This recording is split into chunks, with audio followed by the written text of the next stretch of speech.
Let's also talk about Dan Andrews going to China. China? So he's toddled off there, not taking any journalists with him. I mean, why would you take journalists on a trip to China to record who you're having meetings with and what day trips you're going on to? Well, why would you bother? No, because he doesn't want... It's not of any interest to anybody. Well, he clearly doesn't want, a repeat of that photo of him, on his mobile phone there in Tiananmen Square, like he had on one of his trips to China. But, I mean, look, this is a real problem, because you cannot, and this goes back actually to the whole thing we were talking about more redeeming here. You had Victorian Labour going out and saying that anybody who believed in biological reality was, by implication, a neo-Nazi because some neo-Nazis crashed the rally. At the same time, here's Dan Andrews going to China, which is committing verifiable genocide against the Uyghurs and whose leader, Xi Jinping, is best pals now with Vladimir Putin, and yet somehow this morally gets a pass and is okay? I want to go back to the point you made earlier, Rita, because this does trouble me, James.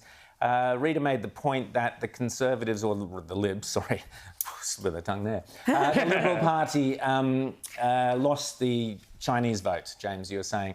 Now, why is this? Why are the Liberals, why is the Chinese vote in particular going away from the Liberals? Why are they seeing this kind of... You would have thought, coming from many Chinese have escaped from communist China, you'd think the last thing they would want is to be flirting with authoritarian left-wing entities. But explain, please. I think that's a wrong assumption. I'm sure there are plenty of Chinese Australians who feel that way, but there are also those who have an affinity with their homeland, have a loyalty there, which I think a lot of migrants have. Voluntary to their homeland. Or otherwise?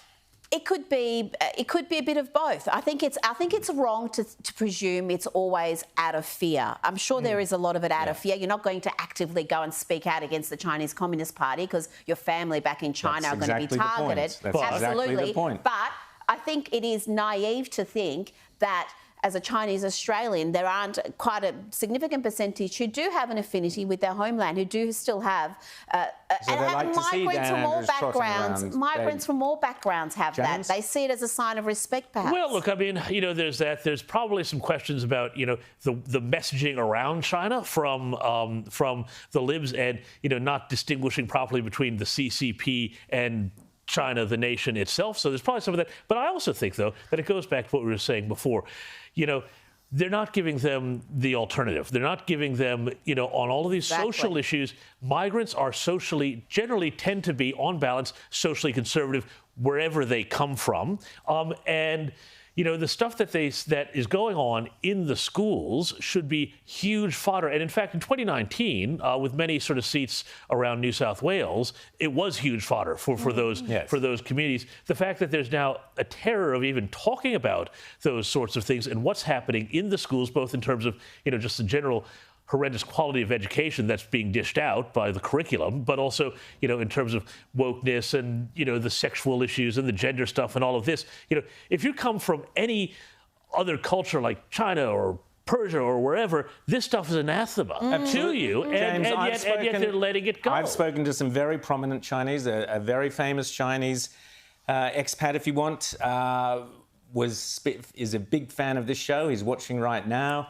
And I invited him to come on the show, and he made it clear that because he still has family in China, there is no way he would dare speak out against everything he sees happening in Australia that reminds him of things like the Cultural Revolution. So this indoctrination of children, the fear in the workplace of speaking out, towing the party line at all times. So there's a real fear within the Chinese community about China. So to see Dan Andrews toddling off all around Beijing, I'm sure there are plenty of Chinese people who are filled with horror at that thought. So why the Libs can't... because they're too can't gutless. Attract that audience who are hard-working, aspirational, patriotic to Australia, and terrified of seeing authoritarianism out of control, which is what we are increasingly seeing. But I think what James said about bringing it down to how it impacts them and their family, what their children are exposed to in school, that is how you can win them over. But if the Libs are too gutless to actually go down that road, they can't seize that political advantage. And Labor has been able to sign up to nuclear submarines, essentially to protect us from potential Chinese aggression, $368 billion. But that hasn't been seen as an anti-China move, whilst whatever the Morrison government did in this space was presented as, well, this is another sign that relations with China are in peril. So I think it's the representation of it, but really the Liberals need to find their backbone to be able to 100%. seize political, because there is so much material here.